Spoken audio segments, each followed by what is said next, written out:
हमारा विद्यालय कार्यक्रम के अंदर में हम लोग किस टाइप से कक्षा कक्ष में बातचीत करना है या बच्चों को किस प्रकार का होमवर्क देना है या प्रोजेक्ट वर्क देना है, इसके लेकर हम लोग बातचीत कर रहे थे।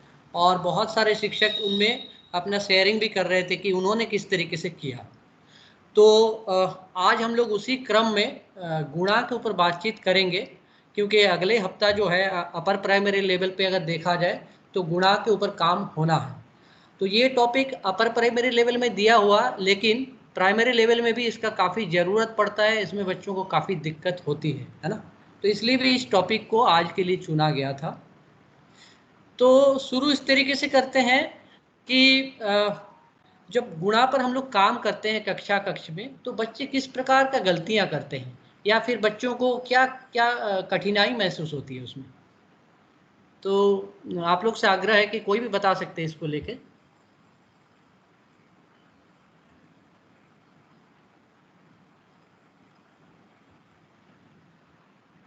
कोई भी अपना बात रख सकते हैं इस पे, क्योंकि हम सभी के पास बहुत सारे अनुभव है इसको लेके। हेलो सर, नमस्ते। नमस्ते सर। हम लाल सिंह चौड़ार बोल रहे हैं सर। जी सर, जी सर, बोलिए। हाँ, सबसे पहले तो बच्चों में ये समस्याएं होती हैं कि जो संकेतक चिन्ह होते हैं, जोड़ घटाना गुणा भाग के, तो कभी कभी बच्चे माने चिन्ह को धन का निशान भी बना देते हैं और संख्याएं जो लिखते हैं तो एक क्रम में एक के नीचे एक नहीं लिखते हैं। कभी जैसे इकाई दहाई सैकड़ा की संख्या है और जब दूसरी लाइन आती है तो इकाई की संख्या से शुरू कर देते हैं, वहाँ पर चिन्ह नहीं लगाते हैं। जी सर। और जब जी और जब उनका वो उत्तर आता है तो वो गलत आ जाता है, तो फिर उनको फिर बार बार समझाना पड़ता है कि यहाँ जैसे दहाई की संख्या का गुणा कर इकाई का तो सही आ जाता है। जब दहाई जी का करते हैं तो दहाई की संख्या के नीचे इकाई के नीचे शून्य लगाना पड़ता है और दहाई की संख्या से ही शुरू करना पड़ता है। जी सर। उनमें जी सर। ये समस्या आ जाती है कि वो जब दूसरी संख्या दहाई की संख्या का गुणा करते हैं तो वो इकाई की संख्या से ही शुरू करते हैं, दहाई की संख्या से शुरू नहीं कर पाते हैं। जी जी सर। जी। और उनका तो आपने आंसर भी जो है गलत हो जाता है। अच्छा अच्छा, तो आपने जी सही कहा सर। आपने जो दो हाँ दो गलतियों के बारे में बताया कि एक तो सिंबल को लेके थोड़ा कंफ्यूजन रहता है, और दूसरा जी जब कलन विधि पे काम करते हैं, मानक विधि पे जब हम लोग गुणा करते हैं ऊपर और नीचे लिखकर, तो उसमें क्या होता है कि थोड़ा मैकेनिकली करते हैं, उनको कैसे करना है, उनके पीछे के जो तर्क है ये नहीं समझ पाते हैं ठीक तरीके से, और इसके कारण वो गलती करते हैं। कोई और भी विचार हम लोग ले सकते हैं जो आपको क्लासरूम में हुआ है, कोई भी और शिक्षक बता सकते हैं। Hello sir. जी मैम। जी जी, नमस्ते सर, मैं गीता पूरी बोल नमस्ते। रही हूँ। जी सर, तो मैं जी ये बोल रही थी कि सर जब गुणा करते हैं बच्चे सब थर्ड क्लास के, तो सर वो क्या कहते हैं, इकाई का अंक ना लिख के दहाई का लिख देते हैं। जी जी सर। और फिर वो उसको जोड़ने भी गलत करते, जैसे कि सर ने अभी पहले बताया कि वो इकाई के नीचे क्रॉस करना पड़ता है, फिर दहाई के नीचे से सेकंड की संख्या में जब अपन गुणा करते हैं सर, तो वो गलतियां करते हैं अक्सर। जी जी। अच्छा, ठीक है मैम। तो आपका भी, आपने भी जो कहा, ये वो जो कलन विधि है, जिस तरीके से हम लोग सवाल को हल करते हैं, उसको समझ ना होने के कारण ये गलती भी होते हैं। और कोई हाँ नया प्रकार की जी गलती? जी सर। जी, मैं ये कहना चाहती हूँ सर कि वो दाएं हाथ से गुणा का पहले अंक का उपयोग ना करके बाएं हाथ से गुणा करना शुरू कर देते हैं, बाईं तरफ से। जैसे यदि 51 में 7 का गुणा करना है तो पहले वो 7 का गुणा 5 में मतलब दुनिया पढ़ना शुरू कर देते हैं, उल्टा स्टार्ट कर देते हैं। इससे भी मतलब बहुत उनको समझ सही नहीं बैठ पाती। जी सर। जी मैम। जी मैम, सही कह रहे हैं। ठीक है। एक तो ये कलन विधि को लेके, मानक कलन विधि को लेके गलतियां काफ़ी सारा होता है, क्योंकि उनका सही समझ शुरुआत में डेवलप नहीं हो पाता है, उसके कारण गलती करते हैं। इसको छोड़ के और भी कोई गलती करते हैं क्या, और कोई जो आपको कक्षा कक्ष में लगा हो? एक जैसे हमारी समस्या इबारती। सर। जी सर, हाँ हाँ हाँ, सर, बोलिए सर। ऐसा होता है जैसे इकाई का इकाई में जब गुणा करते हैं, जी। जब 3 × 3 है तो 9 आ गया तो ठीक है, लेकिन 3 × 4 है तो तीसों को 12, तो 12 लिख देते हैं। जी वो हासिल अच्छा। को कन्वर्ट आगे नहीं बढ़ाते हैं ना, सीधा 12 लिख देते हैं। इस तरीके की भी गलती देखी गई है बच्चों में। जी जी सर, जी सर, सही कह रहे हैं सर। सर जैसे कि इबारती सवाल जो है उसको लेके बच्चे समझ लेते हैं क्या, इबारती सवाल को हल कर लेते हैं क्या? गुणा का जो इबारती सवाल होता है इनको क्या बच्चे समझ पाते हैं कि इसमें गुणा करना है और फिर उस तरीके से गुणा कर पाते हैं क्या बच्चे? इसको लेके अगर कोई अनुभव है तो बता सकते हैं।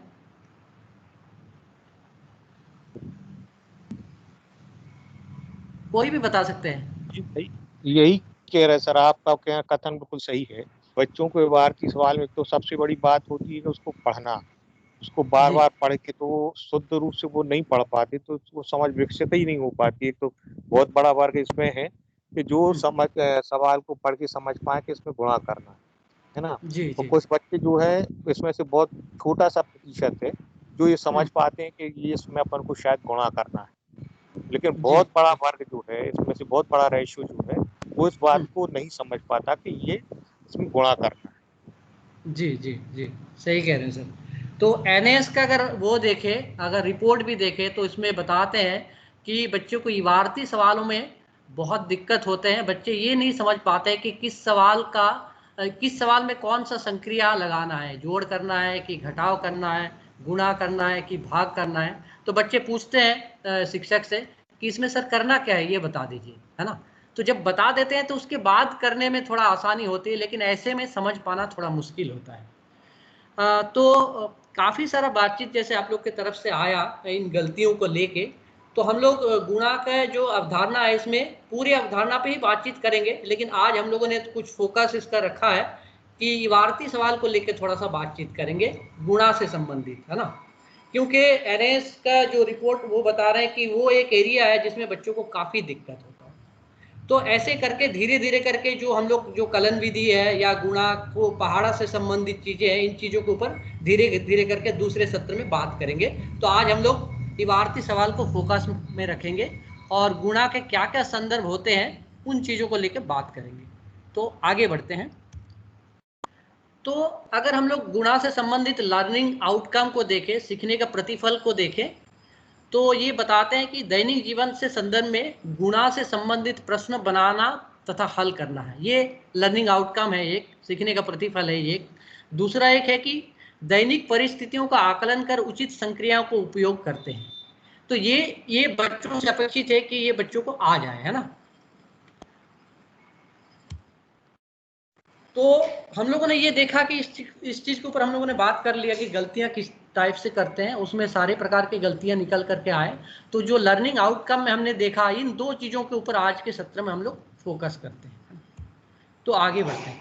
तो इस सत्र में मेनली हम लोग ये करेंगे कि गुणा का जो अलग अलग संदर्भ होते हैं, जिस भी प्रकार के इबारती सवाल होते हैं उसमें अलग अलग प्रकार के संदर्भ होते हैं, तो उन संदर्भ को बच्चे समझ पाए, है ना।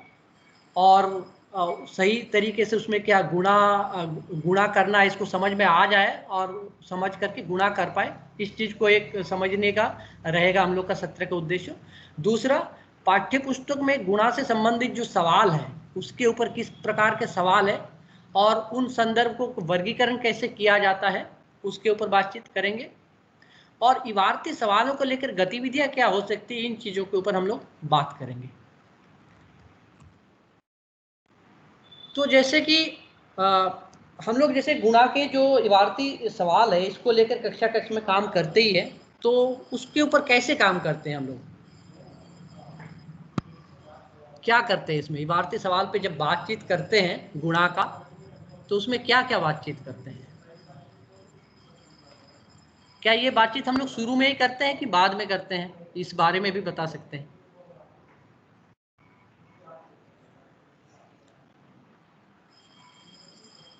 कोई भी बता सकते हैं ना।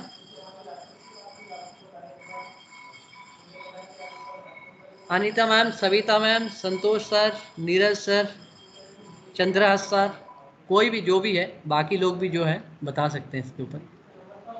अगर उसको अपन ऐसा बता सकते हैं कि एक पेन 5 रुपए का आता है तो 4 पेन कितने आएंगे सर जी जीवा, तो वो क्या करेगा, वो लगे 4 बार जोड़ लेगा 5 को, 5 5 4 बार जोड़ेगा तो जोड़ने में भी 20 आते हैं सर।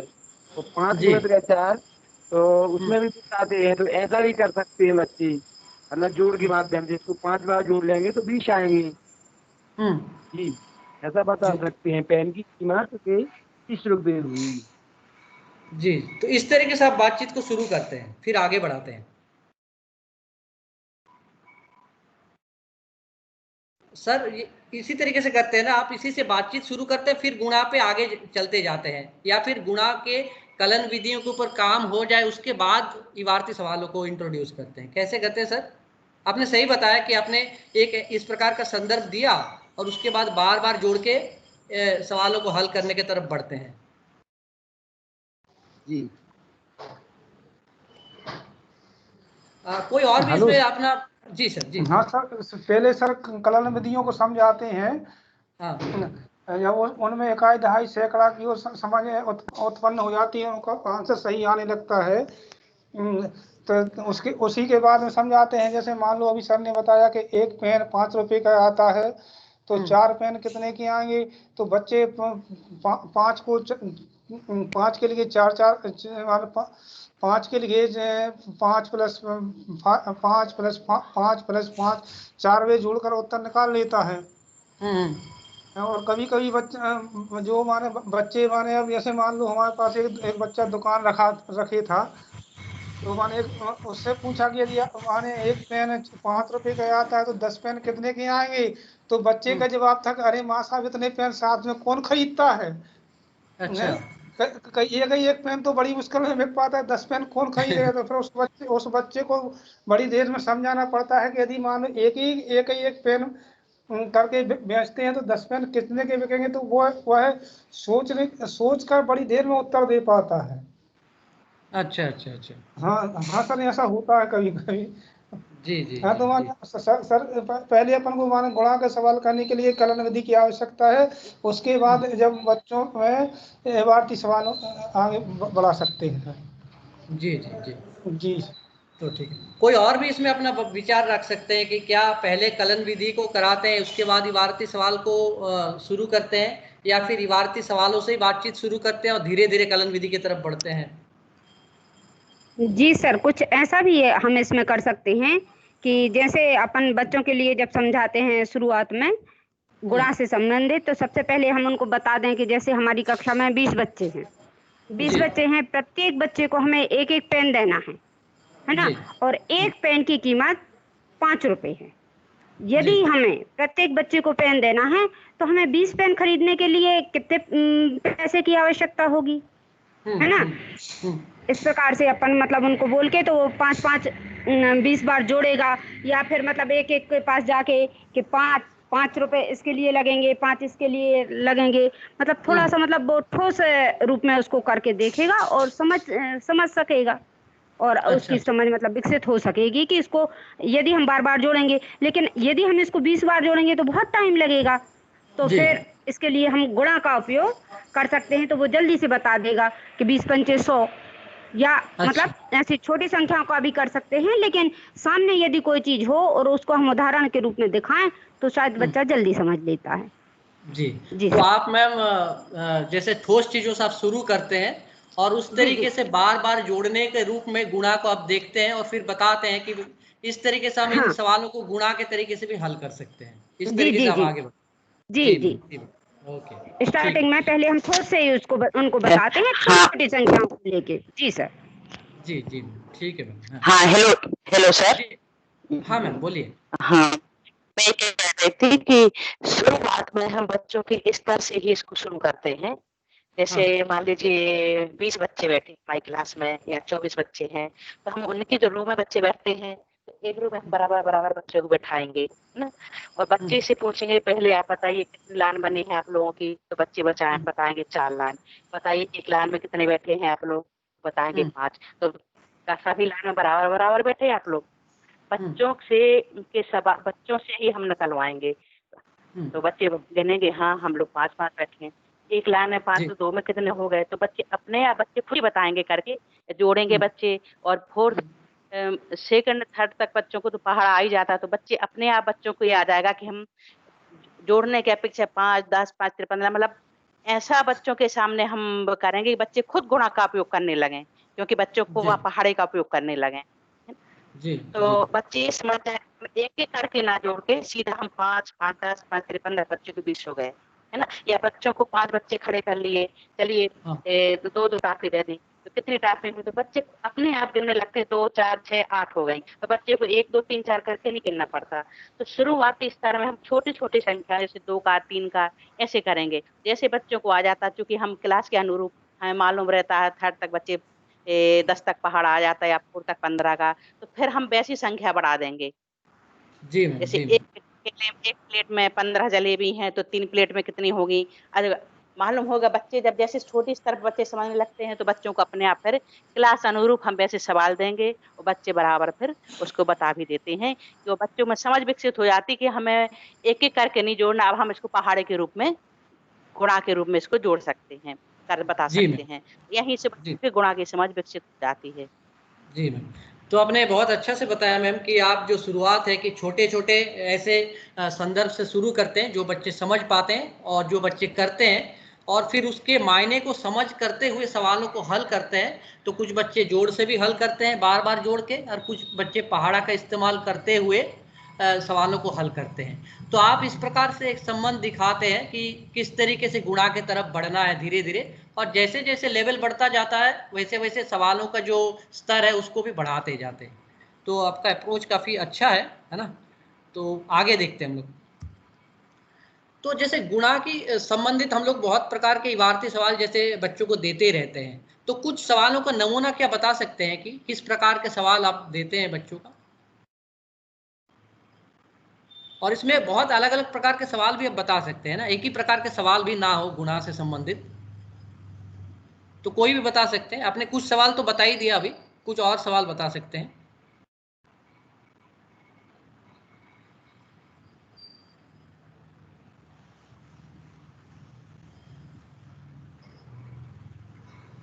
जी नमस्कार, मैं दिनेश सेन। नमस्ते सर। जी, जैसे छोटे बच्चे टॉफ़ी तो से तो परिचित होते ही हैं, जी। तो उनसे बोल सकते हैं सर कि एक टॉफ़ी जैसे ₹2 की आ रही है हुँ। और आप 6 टॉफ़ियाँ खरीद के लाइए, लाना है तो बताइए कितने की आएगी? जी, जी, जी, जी। और जोड़ की संक्रिया से तो गुणा सिखा ही देते हैं कि बार-बार जोड़ने की क्रिया को गुणा कहते हैं। हुँ, हुँ। लेकिन उसके लिए वर्तमान में पहाड़ा भी ज़रूरी है। जब तक पहाड़ा नहीं सीखेंगे बच्चे, हुँ। तब तक गुणा नहीं सीख पाएँगे। पहाड़ा भी बहुत ज़रूरी है। जी तो सर। वो 2 का पहाड़ा तो वैसे भी जानता है, तो अब 6 टाँपियाँ चाहिए उसको। हुँ। तो 2 से लेकर 6 तक जो जल्दी से पहाड़ा पड़ेगा, 2 छूं 12, हुँ। ₹12 की टॉफ़ी आएँगी, बता सकता है। जी, पहाड़ा का इस्तेमाल करके इसको हल कर सकते हैं। तो सर जी। पहाड़ा के ऊपर हम लोग इसके बाद बात करेंगे इसको डिटेल में, है ना? कि पहाड़ा जी। का मतलब क्या होता है, कैसे बनाया जा सकता है, कैसे उसमें समझा जा सकता है, उनके ऊपर बात करेंगे बाद में, है ना? अभी इसी पे फ़ोकस करते हैं। कोई और भी प्रकार का अगर सवाल है, इबारती सवाल गुणा से संबंधित तो बता सकते हैं। जैसे एक आपने बताया है कि एक टॉफ़ी अगर ₹2 का है तो 6 टॉफ़ी कितने रुपया का मिलेंगे? कोई और भी सवाल बता सकते हैं?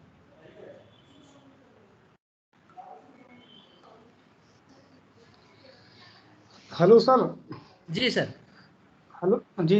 अब जैसे एक अन्य सवाल है कि माने 12 पेन हाँ। 60 के आते हैं। हाँ। 12 पेन 60 के आते हैं तो 10 पेन कितने के आएंगे?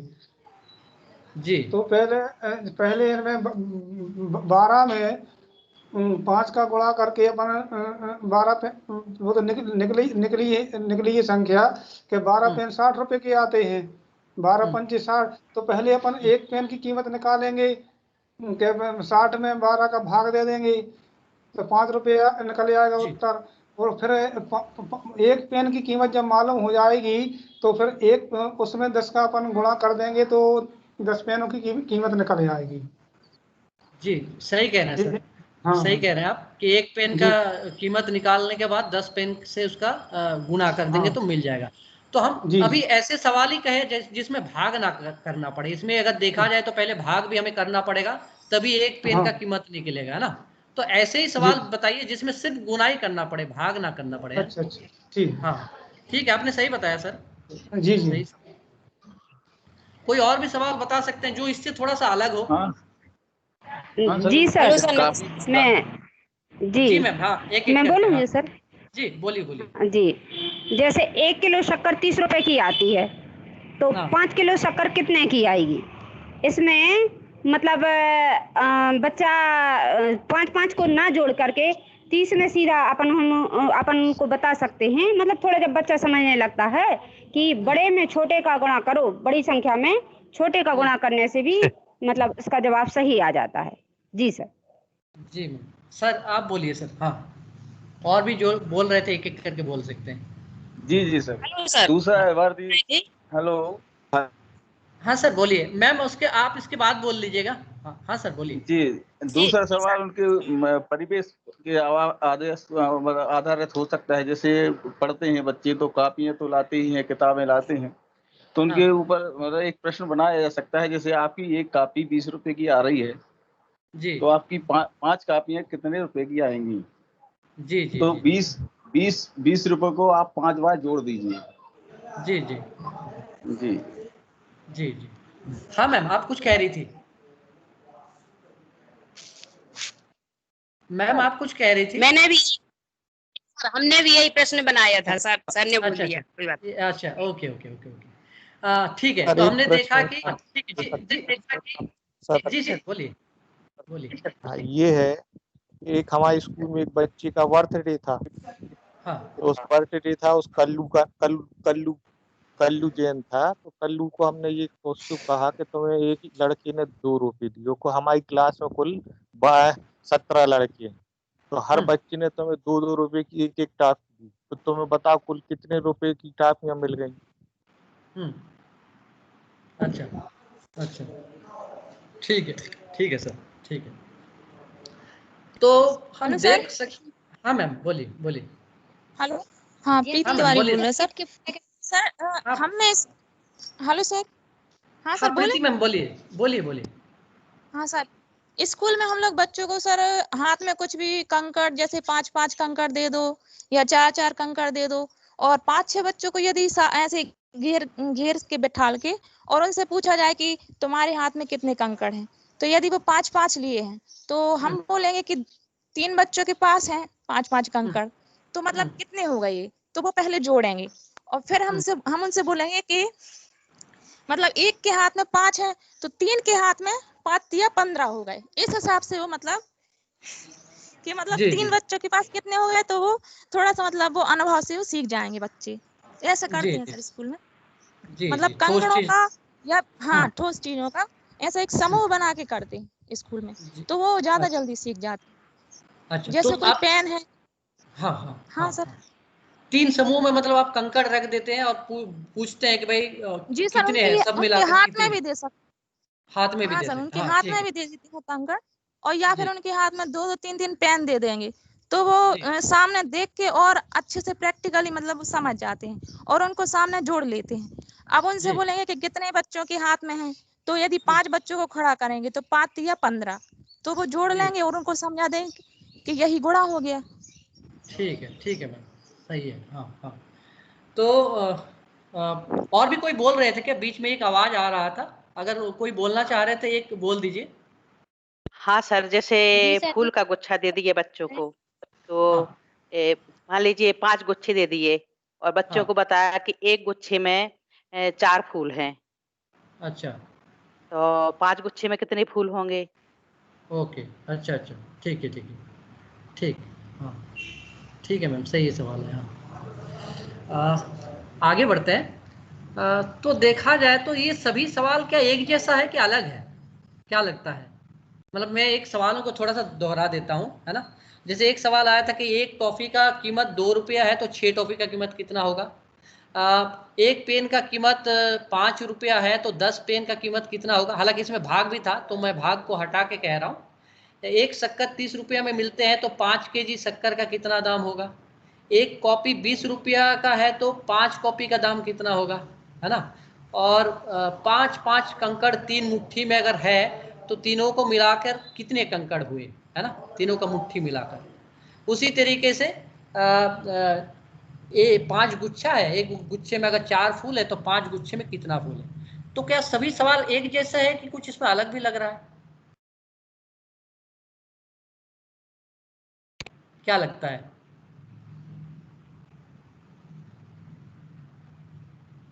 मुझे जैसे लग रहा है कि एक ही जैसा है शायद, है ना, कि इसमें एक सभी चीज। इसमें समानता है जी, सर। समानता हेलो, है ना? इसमें हाँ, समानता है सर, क्योंकि गुणा की संक्रिया आ रही है बार बार। जी जी जी जी सभी सवालों में गुणा की संक्रिया आ रही है। जी जी। हाँ, गुणा के सर संक्रिया तो आ ही रही है। जी हाँ मैम, हाँ मैम बोलिए। मैम आपने आप कुछ कह रही थी शायद, एक आवाज आ रहा था। एक्चुअली मुझे वो दिखाई नहीं दे रहा ना कौन बोल रहे हैं, तो ठीक है, अगर बोल रहे हैं तो कुछ बोल दीजिए, नहीं तो फिर आगे बढ़ते हैं। ठीक है, तो इसमें सर जैसे आपने कहा कि इसमें सभी में तो संक्रिया तो गुणा करना पड़ ही रहा है। साथ में अगर सवालों को अगर देखा जाए तो सवाल भी एक ही जैसा ही है कि कोई एक चीज का कीमत दिया हुआ है और ज्यादा चीज का कीमत मांगा गया है कि कितना होगा, है ना। सभी सवाल में अगर देखा जाए तो एक ही प्रकार का है। ये जो कंकड़ 3 मुट्ठी में, ये थोड़ा सा कुछ अलग लग रहा था, है ना। तो हम देखते हैं कि गुणा को लेके अलग अलग प्रकार के संदर्भ क्या हो सकता है। ये जो सवाल आए, जितने भी सवाल, ये लग रहा है कि कुछ एक संदर्भ से ज्यादा, काफी ज्यादा सवाल आए, है ना। तो बाकी संदर्भ क्या हो सकते हैं ये देखते हैं हम लोग थोड़ा आगे। तो जैसे अगर गुणा के अलग अलग संदर्भों को देखा जाए, मतलब ऐसे सवाल जिन सवालों में गुणा करना पड़े, है ना, तो कितने प्रकार के ऐसे सवाल हो सकते हैं जहां हमें गुणा करना पड़े। तो इनको अगर देखा जाए तो इनमें कुछ 4-5 प्रकार के सवाल होते हैं, है ना। और जिनको हम बोल रहे हैं कि ये अलग अलग संदर्भ के हैं। संदर्भ का मायने मतलब यहाँ पर यही है ना। तो एक मायने तो ये है कि बराबर समूह का चीज दिया रहता है, जिसमें बार बार जोड़ना करके आप करते हैं। हालांकि आप बार बार जोड़ना करके तो सारे सवाल को ही हल कर सकते हैं, लेकिन इसमें बराबर बराबर समूह का जो है अवधारणा इसमें निकल करके आता है। तो इसमें क्या होता है कि जब हम पता करना चाहते हैं कि बराबर मात्रा के कुछ समूह में कुल मिलाकर कितनी चीजें हैं। समूह में चीजें अलग अलग हो सकती है, लेकिन चीजों की संख्या समान होना चाहिए, है ना। जैसे कि यदि 4 बैग में क्रमशः 3 मूली, 3 बैगन, 3 लौकी, 3 खीरे है, तो चारों बैग में कुल कितनी सब्जियां हैं, है ना। तो ये सवाल कुल मिला के प्रीति मैम के जैसा ही है कि उन्होंने जैसे मुट्ठी में 5-5 कंकड़ दे के पूछा कि सबका मिला करके कितने कंकड़ हुए, कुछ उससे मिलता जुलता ये सवाल है। तो ऐसे सवालों को हम बोलते हैं कि बार बार समूह वाला जो सवाल है, इस तरीके का सवाल है ये, है ना। तो हम लोग का लेकिन ज्यादातर सवाल जो आया ऐसा नहीं था, कंकड़ वाला को छोड़ के। तो एक प्रकार का सवाल ऐसा है, इसमें खासियत ये है कि सभी समूह का चीजें आपको दिखाई देगी, और उस समूह में एक चीज ना हो के दूसरे चीज भी हो सकती है, जैसे सब्जियां हो गया, है ना। तो आप सबको मिला करके एक श्रेणी बना दिए कि सब्जियों को श्रेणी है, भले ही सब्जी अलग अलग है ना। ऐसा फ्रूट्स का भी हो सकता है कि किसी में आम है, किसी में आपका अनार है, किसी में सेब है, ऐसा करके भी हो सकता है ना। तो इस प्रकार का जो सवाल का है खासियत इस प्रकार से जैसे हमने देखा चित्र में और जो बातचीत किया उस तरीके का होता है।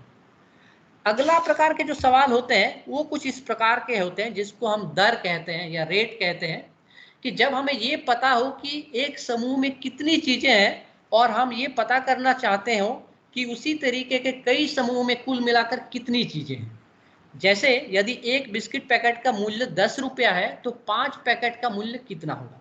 तो हम लोग का जो सवाल आया यहाँ पर, जितने हम लोगों ने बातचीत किया, उसमें ज्यादातर सवाल इसी प्रकार का ही था।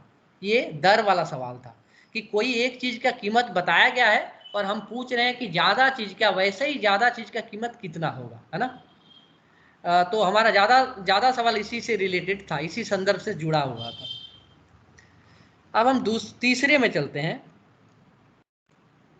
तो इसमें बिस्किट पैकेट जैसा है, बिस्किट पैकेट के छोड़ के हम कुछ भी ले सकते हैं। इसमें पेन ले सकते हैं, कॉपी ले सकते हैं, शक्कर ले सकते हैं, फूल का वो गुच्छा हो सकता है, कुछ भी हो सकता है ना। तीसरे प्रकार के एक संदर्भ होता है जहां पर हमें गुणाई करना पड़ता है, इसको बोलते हैं कि आयताकार जमावट। कि जब कोई चीजें आयताकार समूह में पंक्ति और मतलब स्तंभों में जमी हो और हमें पता करना चाहते हैं कि कुल कितनी चीजें हैं, है ना। जैसे आप मिठाई का डब्बा देखते हैं कि मिठाई का डब्बा में ऐसे लाइन बने होते हैं और हर लाइन में मतलब एक सी रहती है संख्या, है ना।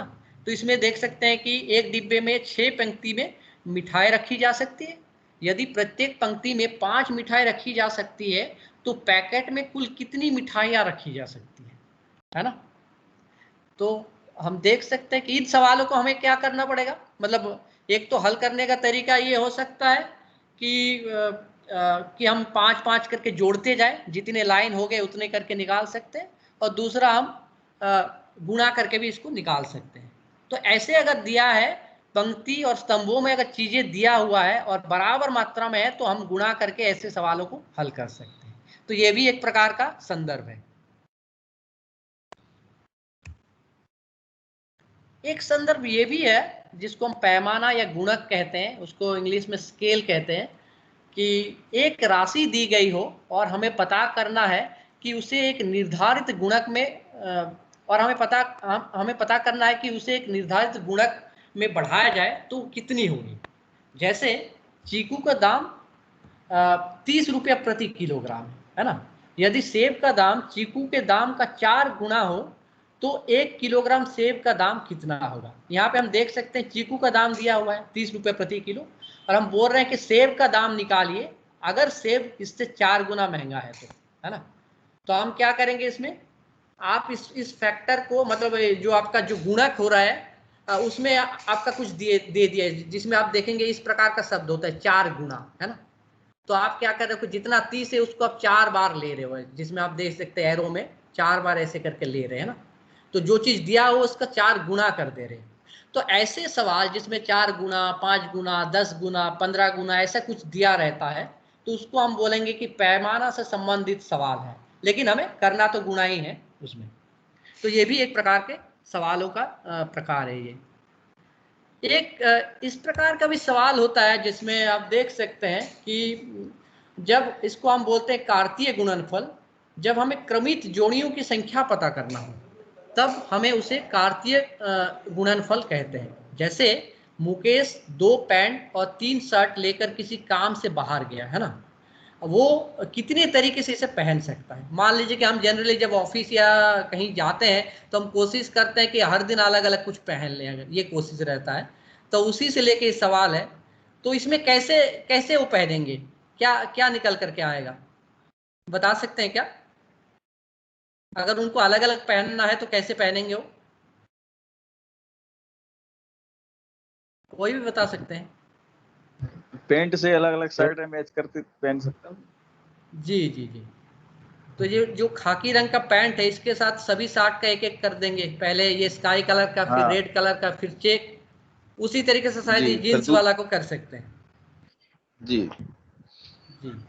तो इसमें जो निकल करके आएगा जोड़ी, तो 6 जोड़ी हो रहा है ना। 6 जोड़ी हो तो जी, तो ऐसे में समझ में हमें नहीं आता कि इसमें गुणा करना पड़ेगा कि नहीं, लेकिन आप जब जोड़ी ऐसे बार बार हम सवाल को करते जाएंगे, जोड़ी बनाएंगे, तो हमें एक समझ में आएगा, एक हम सामान्यीकरण कर पाएंगे कि ये दोनों को अगर गुणा करते तो भी तो ये इसका उत्तर आ जाता है। लेकिन एकदम से जब पढ़ेंगे या बच्चों को ऐसे सवाल दिया जाएगा तो शायद समझ नहीं पाते हैं कि उसमें करना क्या होगा। तो ऐसे सवाल अगर हम बच्चों के साथ कराएं तो समझ पाते हैं कि ऐसे सवाल हमें गुणा करना पड़ता है ना। तो ये एक नया प्रकार का आप सवाल देख सकते हैं, जो हम लोग बात कर रहे थे उसके थोड़ा अलग ही है ना। तो 2 3 6 ये जी जी। तो ऐसे मान लीजिए कि इसको थोड़ा सा अगर बड़ा कर दे तो इन सवालों को थोड़ा समझना और थोड़ा सा कठिन भी हो सकता है। ये हम लोगों ने छोटा एग्जाम्पल लिया, समझने में आसान हो ताकि, है ना। इसमें अगर थोड़ा ये नंबर बढ़ा देंगे तो इसको करके ही हमें देखना पड़ेगा, तब समझ में आता है कि कितनी तरीका निकाल सकता है इसमें से, है ना। तो ये जो 5 प्रकार के संदर्भ है ये हमारे लिए संदर्भ है, हम शिक्षकों को लेके, जो बच्चों के साथ हम काम करते हैं उनके लेके है, उनके लिए है। ये बच्चों को हमें बताना नहीं है कि इस प्रकार के संदर्भ होते हैं 5 प्रकार के, इनके नाम ये है, इनके खासियत ये है, हमें बच्चों को ये नहीं बताना है। लेकिन हम अगर एज ए शिक्षक हम ये सारे जानते हैं तो इतने प्रकार के सवाल हम बच्चों के साथ करा सकते हैं। तो आगे चलते हैं थोड़ा। तो हमने क्या किया है कि सवाल जो है पाठ्य पुस्तक का काफ़ी सवाल दिया हुआ है गुणा का, तो उनमें से हम लोगों ने क्या किया कि कुछ वो लेके रखा है सवाल, और कुछ सवाल बाहर का भी है। तो क्या हम लोग इसमें देख सकते हैं कि कौन सा सवाल किस संदर्भ का है ना। तो मैं एक बार संदर्भ को आपको फिर से एक बार दिखा देता हूं, ताकि ये संदर्भ थोड़ा सा याद भी रह जाए, तो भी हम इनको शायद कर सकेंगे, है ना। एक बार मैं दिखा भी देता हूं फिर से। तो एक संदर्भ जैसे था, ये बराबर समूह था, है ना, जिसमें सभी समूहों में चीजें दी हुई थी और चीजों की संख्या भी दिया हुआ था। दूसरा एक संदर्भ था जिसमें दर था, जिसमें एक चीज का दाम बताया हुआ था और ज्यादा चीज का वैसे ही ज्यादा चीज का दाम हमें निकालना था। तीसरा था आयताकार जमावट का, जिसमें पंक्ति और स्तंभों में चीजें रखी हुई होती है और एक पंक्तियों में कितनी चीजें हैं उनका बताया जाता है, और निकालने के लिए पूरे का निकालने के लिए दिया जाता है कि पूरे में कितनी चीज आ सकती है इसमें, है ना। चौथे में ये था पैमाना का था, जिसमें कि आपका कोई एक चीज का रेट बताया था और उसमें कितना गुना वो वृद्धि हो रही है वो दिखाया गया है। यानी कि एक स्केलिंग फैक्टर इसमें दिया हुआ कि कितना गुना हो रहा है, 4 गुना, 5 गुना, 10 गुना, ऐसा कुछ रहता है ना। और पांचवें में क्या है कि ये कार्तीय गुणनफल का है, जिसमें हमें जो क्रमित जोड़ियां बनाने का होता है। 2 टाइप का कोई चीज दिया हुआ रहता है, 2 या 3 चीज भी हो सकती है, इसमें डिपेंड करेगा कि सवाल कितना बड़ा है या छोटा है उसके ऊपर, और हमें जोड़ी बनाने का रहता है। तो ये 5 संदर्भ है। तो हमें अभी देखना है कि ये जो सवाल है इनमें ये कौन कौन से संदर्भ से जुड़ा हुआ सवाल है ना। तो जैसे मान लीजिए कि पहला सवाल है ना, 3 टोकरियां हैं और उनमें क्रमशः 4 केले, 4 संतरे और 4 सेब हो, तो तीनों टोकरियों में कुल मिलाकर कितने फल हैं। ये किस संदर्भ का जुड़ा हुआ है, किस संदर्भ से? सर पहले ही बार बार जोड़ना। ये जी बार सर, बार पहले ही संदर्भ से है, बार बार जोड़ना। बराबर। जी जी जी। तो सभी को लगता है कि बराबर जोड़ना ही है। जी जी जी जी सर। हाँ सही कह रहे हैं मैम, कि कोई इसमें क्या कि तीनों समूहों का चीजों का संख्या दिया हुआ है, लेकिन तीनों समूह में अलग अलग चीजें हैं। एक में केले हैं, एक में संतरे हैं, एक सेब है, और तीनों मिला करके, तीनों टोकरियां मिला करके कुल कितने फल है ये मांगा गया है। तो ये जो बार बार जोड़ना संदर्भ है इससे जुड़ा हुआ है। सही कह रहे हैं। दूसरा सवाल को देखते हैं। जैसे रामू बिस्किट के 4 पैकेट लेकर आया, हर पैकेट में 4 बिस्किट थे, तो रामू ने कुल कितने बिस्किट खरीदे। ये किस संदर्भ का है? तीसरे नंबर का है सर, आयताकार। तीसरे नंबर पैकेट का वाला। जी अच्छा, पैकेट वाला जिसमें पैकेट था। सही कह रहे हैं। उसका नाम क्या था, जी वो भी बता सकते हैं? आयताकार जमावट। आयताकार जमावट। कोई और भी बता सकते हैं, क्या लगता है ये किस संदर्भ का है?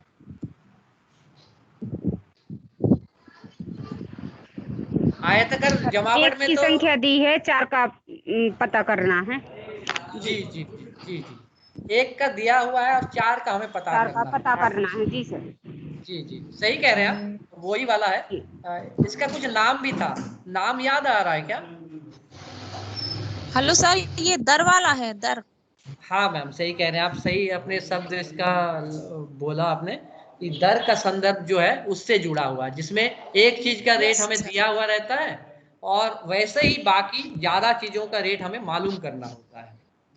तो ये दर से जुड़ा हुआ है। ठीक, अगले पे चलते हैं। जैसे सुरेश के पास रमेश की तुलना में 4 गुना कंचे हैं। यदि रमेश के पास 6 कंचे हो तो सुरेश के पास कितने कंचे होंगे। ये किस संदर्भ का है? पैमाना वाला है सर। जी पैमाना वाला। अब बाकी को भी लगता है ये पैमाना है, या किसी का और भी कोई जी विचार है? पैमाना है। नहीं सर, पैमाने वाला है, पैमाना। जी जी सर, जी, पैमाने वाला।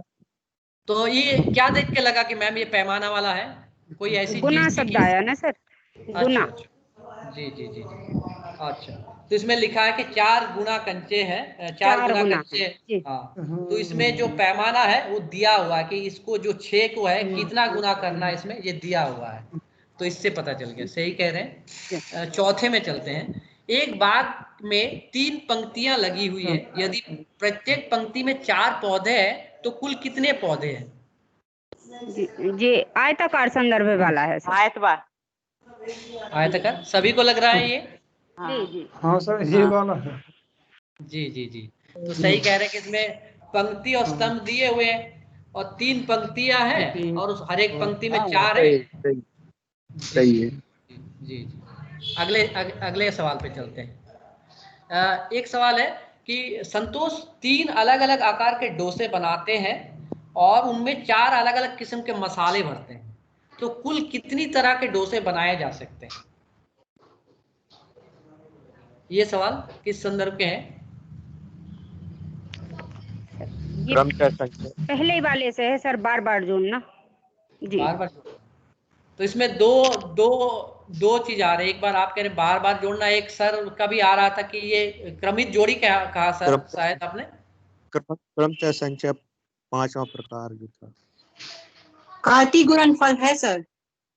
जी जी हाँ, तो इस सवाल में देखिए कि इसमें क्या है कि 3 अलग अलग डोसा है और उसमें 4 अलग अलग प्रकार के जो मसाला भरते हैं उसमें, है ना। तो आप कैसे निकालेंगे इस सवाल का जो उत्तर? अगर निकाले तो आप शायद उसमें जोड़ी उत्तर बनाएंगे। से जोड़ी बनाएंगे सर, वो जोड़ी बनाने वाला है जी, विकृत गुणनफल। जी जी जी सर ये तो जी वो वाला है। 3 प्रकार के डोसे बनेंगे सर। हाँ नहीं उसमें वो 3। मसाले भर बनना है अलग अलग। हाँ हाँ, तो मतलब सर इसमें क्या है मसाल कि जो एक तो डोसा का प्रकार है और दूसरा मसाला का प्रकार हाँ है ना।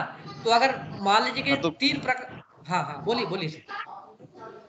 अच्छा अकेले डोसे की प्रकार पर पूछ रहे हैं कि सब मिला के प्रकार कितने प्रकार है? इसमें सवाल ये सब है। मिलाकर सब मिला के हाँ ठीक। ठीक। हाँ, सर इसमें ये कुल कितनी जोड़ी लिखा वाला है है ना। सर। जी हाँ, जी तो आप जैसे पहला प्रकार है उसमें 4 प्रकार के बन जाएंगे, फिर जो दूसरा प्रकार उसमें भी 4 डालेंगे तो 4 4 प्रकार प्रकार के बनेंगे, बनेंगे। है ना।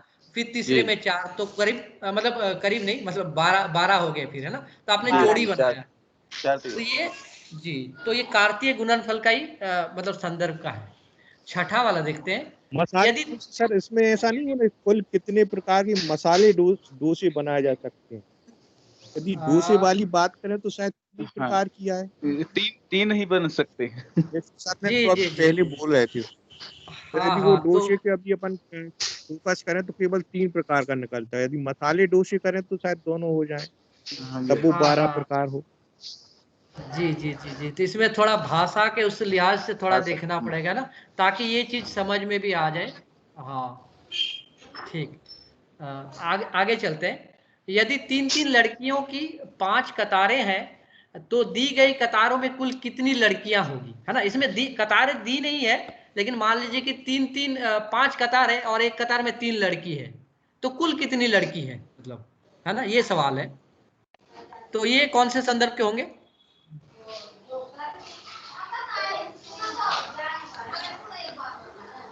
ला, लाइन सर मैम आपका इसमें म्यूट कर लीजिएगा। हाँ हाँ मैम, हाँ सर बोलिए। सर जी मैम। आयताकार संदर्भ के होंगे। जी हाँ हाँ हाँ, तो इसमें कतार दी हुई है और एक कतार कतार दी में है, कितने हैं? आयताकार संदर्भ होगा जी। जी जी, तो एक आयताकार जो संरचना है इससे बन रहा है, कतार जैसे ही बना देंगे 3, है ना। तो 5 कतार जैसे ही बनाएंगे तो इस प्रकार के एक आयत बन जाएगा। तो आयताकार जो संरचना है उससे संबंधित है ये। हाँ।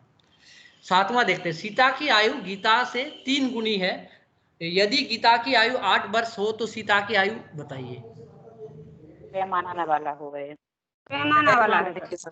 पैमाना जी पैमाना जी, तो ये पैमाना वाला है, क्योंकि इसमें गुना शब्द आया, गुना 3 शब्द गुना। आया जी। जी जी हाँ। 8वां देखते हैं। मेज पर जी जी 4 बक्से रखे हैं। यदि हर बक्से में 24 बोतलें हैं तो सभी बक्सों में कुल कितनी बोतलें होंगी? आयताकार वाला होगा। आयताकार। आयताकार जी होगा। सर आयताकार। हाँ इसमें देखिए सवाल में आयताकार। क्या है कि 4 बॉक्स है और एक बक्से में जो है 24 बोतल है, तो 4 बक्से में कितनी होगी? ओ। इसमें कतार नहीं है, इसमें नहीं बॉक्स नहीं दिया हाँ हुआ हाँ है ये ना। बक्से का दे रखा है तो और का निकालना तो दर लग सर। जाएगा, दर वाला। हाँ सर जी सर। एक नहीं, एक चीज की मतलब अपन को वो दी गई है, दर के आधार पे आ जाएगा कि जी एक जी चीज की अपन को संख्या दी गई है कि एक बक्से में 4 हैं तो 24 बक्से में कितनी आएंगी। जी जी जी जी आ जाएगा। हाँ दर। तो 9वां देखते हैं कि 4 बच्चे कंचे खेलने के लिए एक जगह इकट्ठे हुए। यदि प्रत्येक बच्चा अपने साथ 6 कंचे लाया हो तो बताइए उन 4 बच्चे के पास कुल कितने कंचे हैं? 624। हाँ 24 कंचे हो जाएंगे। तो ये कौन से संदर्भ का होगा? बराबर में आएगा सर, पहले बराबर। वाला। जी जी 6 को 4 बराबर वाला 6 को 4 में जोड़ना पड़ेगा। जी। तो देखिए इसमें क्या है कि कुछ सवाल जो है आपको लगेगा कि ये बराबर वाला में जाएगा कि दर में जाएगा। तो सवाल जिस प्रकार से पूछा जाएगा उस हिसाब से ये जो संदर्भ है ये बदल भी सकते हैं ना। जरूरी नहीं कि इसी संदर्भ का हो। अगर मान लीजिए कि आपको चारों का दिखाई दे रहा हो और चारों के पास है ना, तो आप बोल सकते हैं कि ये बराबर है। अगर मान लीजिए कि एक पूछा है और उसी तरीके से पूछा जा रहा है कि 4 का कितना होगा, तो फिर वो दर का भी हो सकता है। तो ऐसा नहीं है कि कोई एक सवाल को आप दूसरे तरीके से नहीं देख सकते। ऐसा भी हो सकता है कोई एक सवाल को 2 तरीके से भी देखा जा सकता है ना, कि कैसे पूछा गया है उसके ऊपर भी ये डिपेंड कर सकता है ना। तो आगे चलते हैं।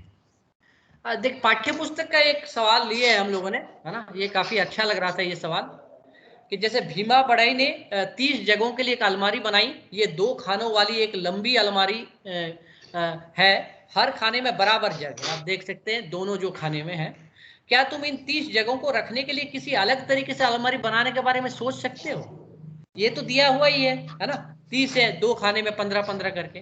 तो बोल रहे हैं कि 30 जग को क्या कोई अलग तरीके से रखा जा सकता है क्या, ऐसे ही अरेंजमेंट में?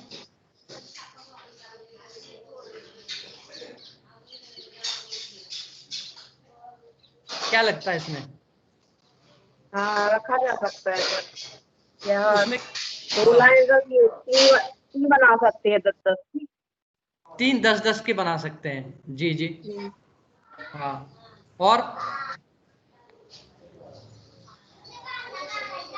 और दूसरे तरीके से रखा जा सकता है क्या?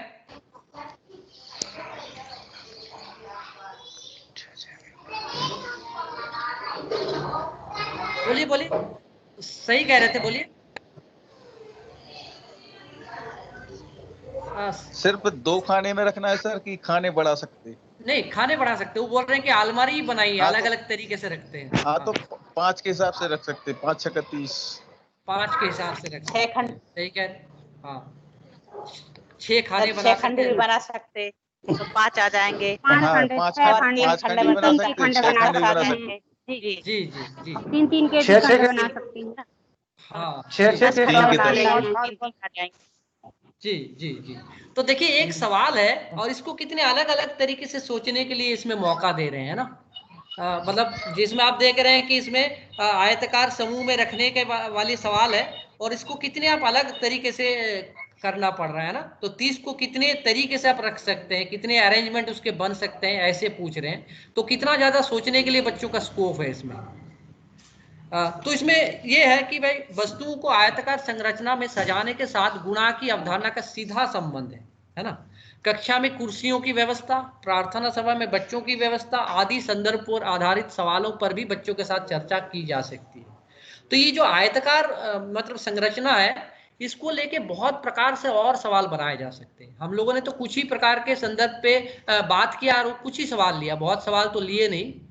तो हम लोग देख सकते हैं कि कितने अलग अलग प्रकार के मतलब सवाल लिया जा सकते हैं इस हिसाब से। तो हम लोग ऐसे अलग अलग प्रकार के सवाल बना सकते हैं और भी सवाल। और टेक्स्ट बुक को भी देख सकते हैं कि उसमें कितने प्रकार के सवाल दिया हुआ है, क्या ये सभी प्रकार के सवाल है या नहीं है। अगर नहीं है तो हमें शायद नए नए प्रकार के ऐसे सवाल देना चाहिए। तो इतनी जो बातचीत अभी तक हम लोगों ने की है उसके आधार पर क्या लगता है कि गुणा के संदर्भ पर बच्चों के साथ कैसे काम करना चाहिए? कोई भी बता सकते हैं, ताकि जो गुणा से संबंधित इबारती सवाल है उसको बच्चे समझ पाए और उसको हल कर पाए, ऐसे सवाल बना भी पाए, है ना। तो क्या लगता है उनमें क्या क्या करना चाहिए हमें?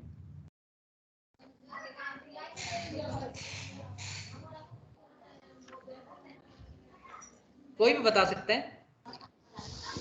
5 संदर्भों को ध्यान में रखते हुए कि बराबर बराबर के समूह में लिखिए, पैमाना मान के दर के रूप में है ना, जी गुणनफल के रूप में, इन सब को संदर्भ में लेकर उनको हर प्रकार से खुद को सोचने के लिए विवश करना कि ये इसमें हमें क्या करना है, ताकि वो बता पाए कि इसमें हमारा हम बार बार जोड़ रहे हैं, और फिर उसको बात अपन कह सकते तो गुणा वाली बात जी उसको लाना। जी सही कह रहे हैं सर। कोई और विचार? हाँ सर। जी जी। जी हाँ जी सर बोलिए। माने, हाँ माने ये पांचों प्रकार के आपने जो बताए हैं, इनको बच्चों के लिए क्रम बाय क्रम बताएंगे तो बहुत सुविधा होगी, बच्चों को की समझ भी जल्दी ज़्यादा विकसित हो जाएगी। यदि मान लो पहले बराबर का है तो पहले बराबर का, फिर दूसरा दर का है तो दर का, फिर तीसरा आयताकार का है, फिर पैमाना का है, फिर कलिंग वाला है। माने अलग अलग प्रकार के माने क्रम बाय क्रम बताएंगे तो बच्चों को माने सभी प्रकार के सवाल समझने में सहूलियत होगी। जी जी जी तो सभी, हाँ हाँ, कोई और भी विचार आपको लगता है कि जिसमें हमें ये ध्यान रखना चाहिए और हमें इस प्रकार की चीज करना चाहिए, अगर कोई और लगता है चीजें? अनीता मैम, सविता मैम, आप लोग भी अपना बात रख सकते हैं कि गुणा के जो संदर्भ है इस पे कैसे काम करना चाहिए, है ना, ताकि इबारती सवाल जो है ये ढंग से हमें समझ में आ जाए बच्चों को।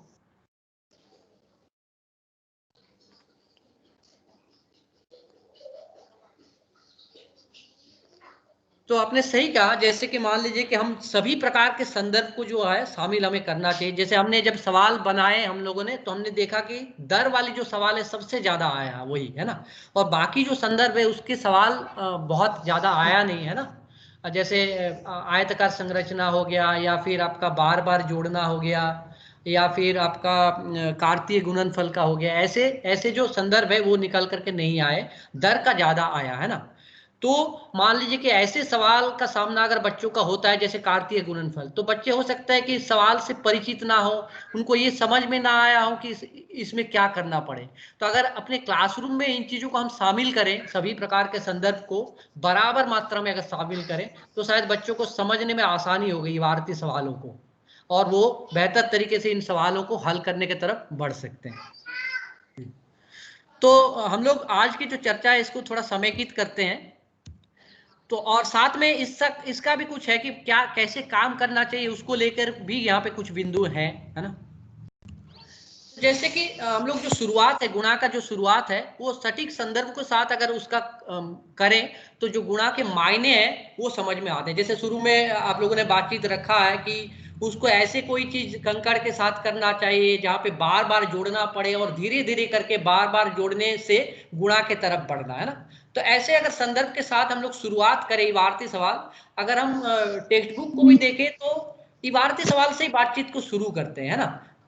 सब कुछ बात होने के बाद इबारती सवाल को नहीं करते हैं। तो हम लोग शुरू से ही अगर इनको शामिल करें, क्योंकि बच्चों का जो परिवेश है उसमें इबारती सवाल करने का बहुत उनको मौका मिलते हैं। वो जो अनुभव उनके पास होता है, दुकान के अनुभव या कुछ और चीज करने का जो अनुभव, वो इबारती सवाल से जुड़ा हुआ ही होते हैं। तो वो कनेक्ट कर पाते हैं, कुछ मीनिंग बना पाते हैं उनका, तो फिर वो समझ पाते कि कहाँ गुणा करना पड़े। तो जितना ज्यादा ऐसी चीजें करेंगे तो बच्चों के लिए उतना आसान हो सकता है।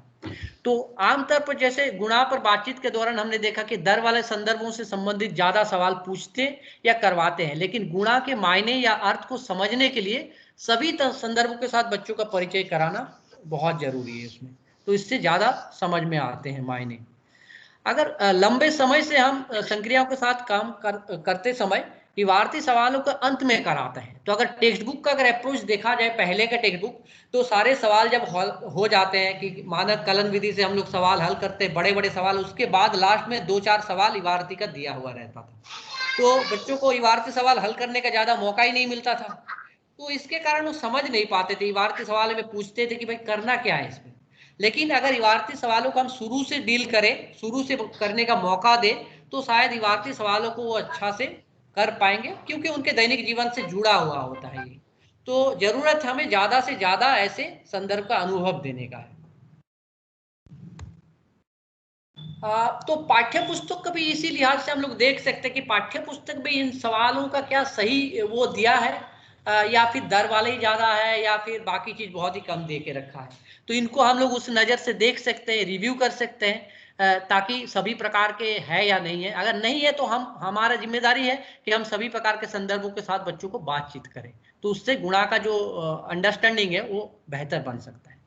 एक बहुत ही इंपॉर्टेंट बात है कि जो एनसीएफ 2005 ये कहता है कि बच्चों को सवाल हल करने के साथ साथ सवाल बनाने का भी मौका देना चाहिए, कि बच्चे खुद डिजाइन करें सवाल, है ना, कि गुणा के सवाल आप बनाओ, हम आपके लिए सॉल्व करेंगे। तो इससे बच्चे खुश भी हो जाते हैं। तो एक बार मैंने बच्चों के साथ ये काम किया, हमने कहा कि आप सवाल बनाओ और मुझे सवाल हल करने के लिए दो। तो बच्चे बहुत खुश हुए। ऐसा तो उनके साथ कभी नहीं होता, हमेशा उनको सवाल हल करना पड़ता था, लेकिन वो देंगे मेरे लिए सवाल हल करने के लिए, शिक्षक के लिए, ये तो बहुत ही अलग बात है। तो उन्होंने सवाल बनाए। शुरुआत में सवाल बहुत अच्छा नहीं बना पाए, उसमें भाषा की त्रुटियां थी और सही तरीके से बात को रख नहीं पाए, लेकिन जैसे जैसे अनुभव आता गया तो बच्चे अच्छा अच्छा सवाल बनाने लगे जो उनके परिवेश से जुड़ा हुआ है ना। तो ऐसे हमें भी मौका देना चाहिए बच्चों को कि ताकि हम बच्चों को मौका दे कि सवाल कैसे बनाया जाता है, एक ही प्रकार का नहीं, सभी प्रकार के सवाल कैसे बनाया जा सकता है। अगर आपको और ज्यादा जैसे इससे संबंधित अगर गतिविधि चाहिए तो यहाँ पे एक लिंक दिया हुआ है, आप देख सकते हैं, टीचर्स ऑफ इंडिया पोर्टल। इस मैसेज में भी हम इसको डाल देंगे, इससे आप लोग देख सकते हैं यहाँ पे बहुत सारा गतिविधि गुणा से संबंधित दिया हुआ है। उसमें से आप लोग ये गतिविधि ले सकते हैं और उस तरीके से अपने कक्ष में भी उसको यूज कर सकते हैं।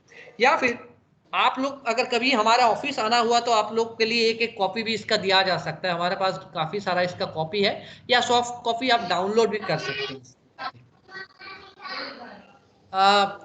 तो इसमें कुछ और बात अगर आप लोग को रखना है, किसी को भी रखना है तो रख सकते हैं। संदीप भाई, लोकेश, आप लोग कुछ इसमें बात रखना चाहते हैं क्या? रख सकते हैं।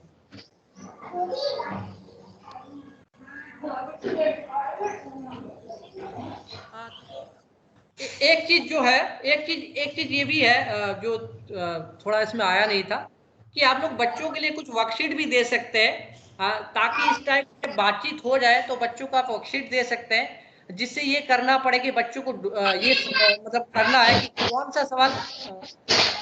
थोड़ा म्यूट कर लेंगे क्या? थोड़ा म्यूट कर लीजिए, आवाज आ रही बहुत। तो इस प्रकार का वर्कशीट बच्चों को आप लोग दे सकते हैं, जहां बहुत सारे सवाल मिक्स किया हुआ है, उसमें से कुछ सवाल गुणा का भी है। बच्चे समझ पा रहे हैं कि नहीं कि किस सवाल में क्या करना है ना। तो ऐसा वर्कशीट दे सकते हैं बच्चों को, और सवाल बनाने का काफी सारा अनुभव दे सकते हैं। तो इस प्रकार का ये तो एक सैंपल वर्कशीट है, ऐसे वर्कशीट आप भी बना सकते हैं और बच्चों को दे सकते हैं इसमें। तो हमें फिर समझ में आएगा कि बच्चों को कहाँ पर मतलब कठिनाई हो रही है, फिर उन चीज़ों के ऊपर हम लोग बात कर सकते हैं। तो जैसे समय हो गया है, तो अगर किसी को कोई बातचीत नहीं रखना है तो हम लोग यहाँ पे इसको ख़त्म कर सकते हैं। अगले बार हम लोग इससे आगे का जो बातचीत है वो करेंगे इसमें। तो अगर किसी को कोई बात जोड़ना है तो जोड़ सकते हैं इसमें। संदीप जी हैंड रेज कर रहे हैं। हाँ संदीप भाई, मुझे एक्चुअली दिखाई नहीं दे रहा। बढ़िया बातचीत हुई और अच्छा लगा कि लोग उसको वो चीजों को बताए बढ़िया तरीके से। एक बस जो चीज आपने कही उसका सिर्फ छोटा सा दोहराव है कि जो भी ये संदर्भ हैं इनके नाम बच्चों को नहीं बताने हैं कहीं भी कि ये आयताकार है, ये कार्तीय गुणनफल है ना। बस इसका एक बड़ा मकसद ये है कि बच्चे गुणा का अर्थ को समझें कि गुणा का मायने क्या है, गुणा का अर्थ क्या है। और दूसरी बात ये है कि कब गुणा करना पड़ता है, क्योंकि बहुत सारे बच्चे वार्ती सवालों को पढ़ के ये तय नहीं कर पाते कि गुणा करूं कि भाग करूं कि जोड़ूं कि घटाऊं, है ना। और हम इस पूरे सत्र का यही मकसद था कि इस बातचीत के बाद हम सब ये समझ पाए कि बच्चों को किस तरीके से पढ़ाना या सिखाना है कि बच्चे सवाल पढ़ के तय कर पाए कि सवाल में गुणा होगा या गुणा नहीं होगा। तो असली मायने में तभी समझ पाएगा जब दैनिक जीवन में उसका उपयोग कर पाएगा। और ये इबारती सवाल बड़ा माध्यम बन सकते हैं मायने और अर्थ समझने के लिए। और सवाल बनाएंगे जिस दिन बच्चे, तो समझ लीजिए कि गुणा की अच्छी गहरी समझ उनमें आ गई है। अगर वो संख्या देकर सवाल बनाने लग गए तो फिर तो बहुत ही अच्छी सीखना हो जाएगा। जी संदीप भाई, तो इन चीज़ों को हम लोग अगर दिमाग में रखते हुए अगर क्लासरूम में कुछ अपना काम करें तो शायद बेहतर तरीके से बच्चे समझ पाएंगे। तो ठीक है, आज का बातचीत यहीं पे समाप्त करते हैं, अगले बार मिलते हैं नए टॉपिक के साथ और अपने जो हमारा घर हमारा विद्यालय है उनके अनुभवों के साथ मिलते हैं अगले बार। ठीक है, सभी का बहुत बहुत धन्यवाद।